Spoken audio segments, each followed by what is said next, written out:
55 ans après sa première diffusion, Sékou Oumar Bari connaît encore par cœur les répliques de son film sur l'indépendance guinéenne. Un peuple uni, debout, combatif, décidé à ne plus subir, mais à agir pour maîtriser son destin.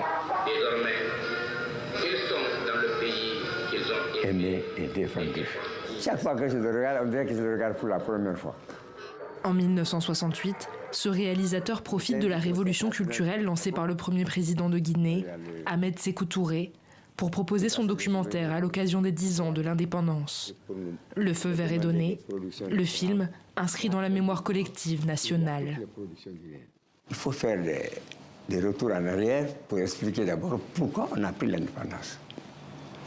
Donc le film, il y a les parties historiques.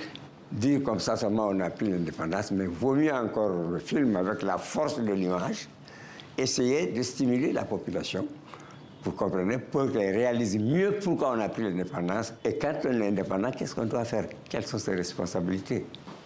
Sous la Première République, la Guinée produit ainsi des centaines de films nationalistes. Pour les diffuser, Ahmed Sékou Touré fait construire de nombreuses salles de cinéma. Un patrimoine aujourd'hui en souffrance.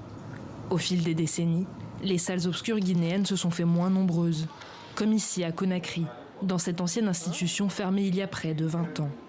Ici, plus de traces de fauteuils, de toiles ou de rideaux. Ici, c'est la salle.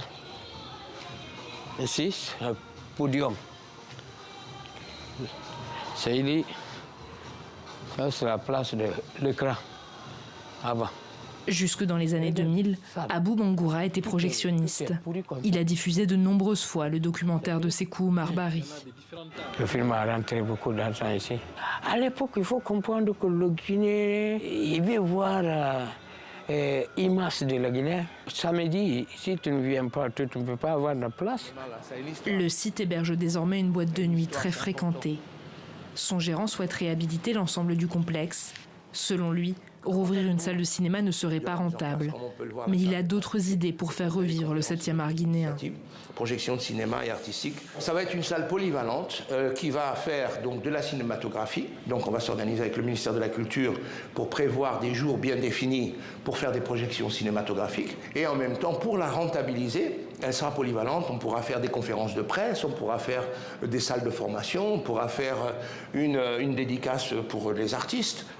En 2022, un rapport de l'UNESCO évoquait le potentiel inexploité de l'industrie cinématographique africaine.